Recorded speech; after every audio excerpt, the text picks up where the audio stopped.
Hello, I am Tanya O'Melay, and first I want to thank all the organizers of this event and for letting me speak here, and thank you everybody for coming over and being interested in the subject. So I immigrated to the United States from the former Soviet Union in 98, excuse me. And I graduated from the university in my homeland, but when I came here, I decided to get an American education. So when I became a Boise student last year, then it was my second round with American schools. And my experience was vastly different from the first one I had when I just came to this country. I decided to study nursing, and I enrolled into the university, got the program, and when I was looking through the program, it really stunned me what was the amount of, I call them brainwashing subjects versus the subjects we needed for our future profession. I will give you an example. As future nurses, we have only 2 semesters of anatomy and physiology, but we will have 8 semesters of diversity, inclusion, management, fairness, and subjects like that. How is that possible? When I took the calculator and looked it up, I realized that if those subjects would be removed from the program, students could graduate a year and a half earlier and save tons of money. Each student could have a brand new car paid for by the time of their graduation. And those subjects are so poisonous. I could see that because in my own country, I went through 15 years of brainwashing and conversion.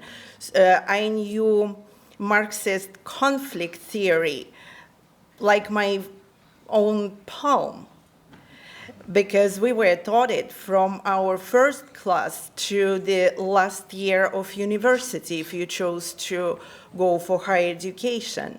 But I would never expect that that type of education, indoctrination, I would say, would become norm in American schools. I grew up behind the Iron Curtain. Our TV, newspapers, all news outlets were highly censored.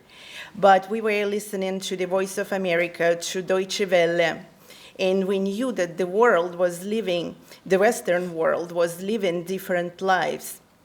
But we always hoped, we always looked over, and we hoped that maybe we can escape, maybe we can change our own country. And America was the icon of freedom. It was the world where people could work hard and could achieve their dreams honestly, without bribes, without lies, just straightforward, hard work, and maybe a little bit of luck.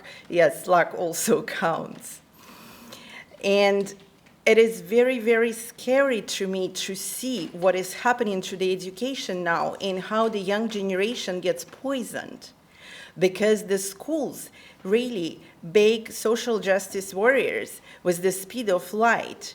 And since they're using Marxist conflict theory, educating kids and young adults, they divide everybody into groups. There is no more unity. There is no more question of unity because there are just small groups divided by gender, by race, by sexual orientation. What they teach is scientifically not true and not accurate. For example, I will quote a little paragraph from Sociology 102, which is called Social Problems.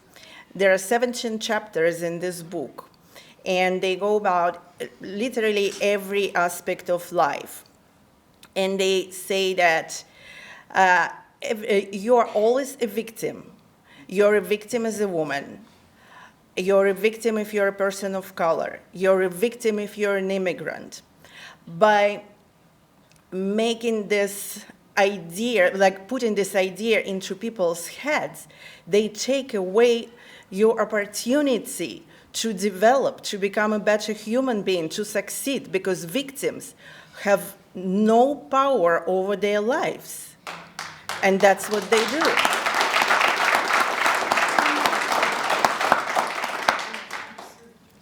This is so wrong, because instead of finding common ground, for example, love for this great country, love for constitution, appreciation of the opportunities we all have if we perform, they take it away from us and they say, you're a victim. You can only hope for this system, but this system is not good. You have to destroy it.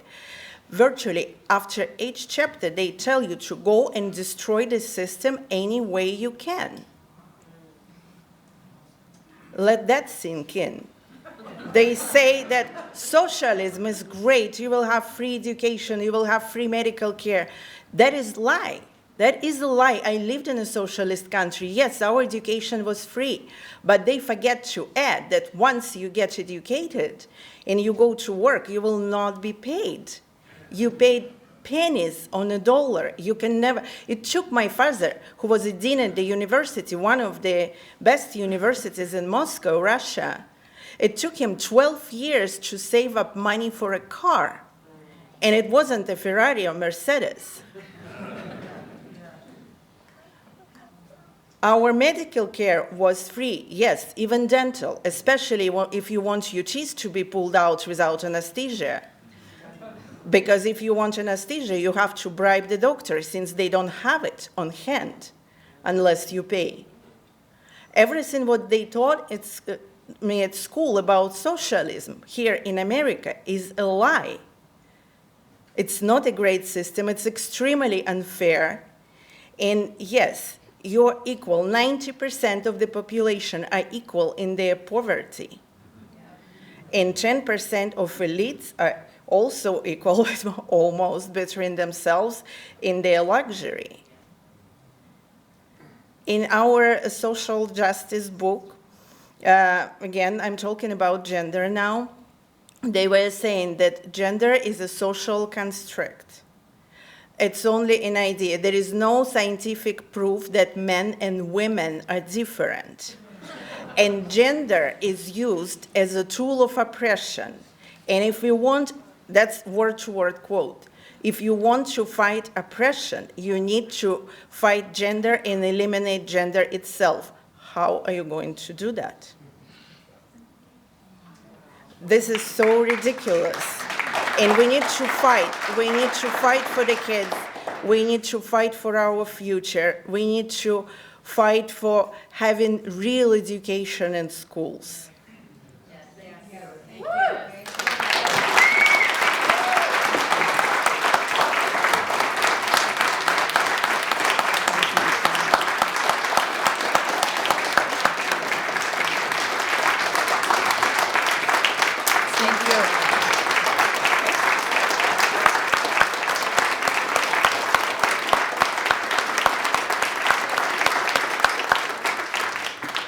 I just want to thank Tanya for being here today. For those of you that don't know, she drove all the way from Twin Falls to be here today to speak to you.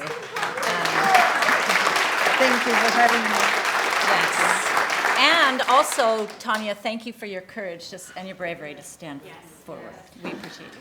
Thank you. And I know that America, please believe it, even those young people who went to American schools, believe it, you live in the best country in the world. Yes.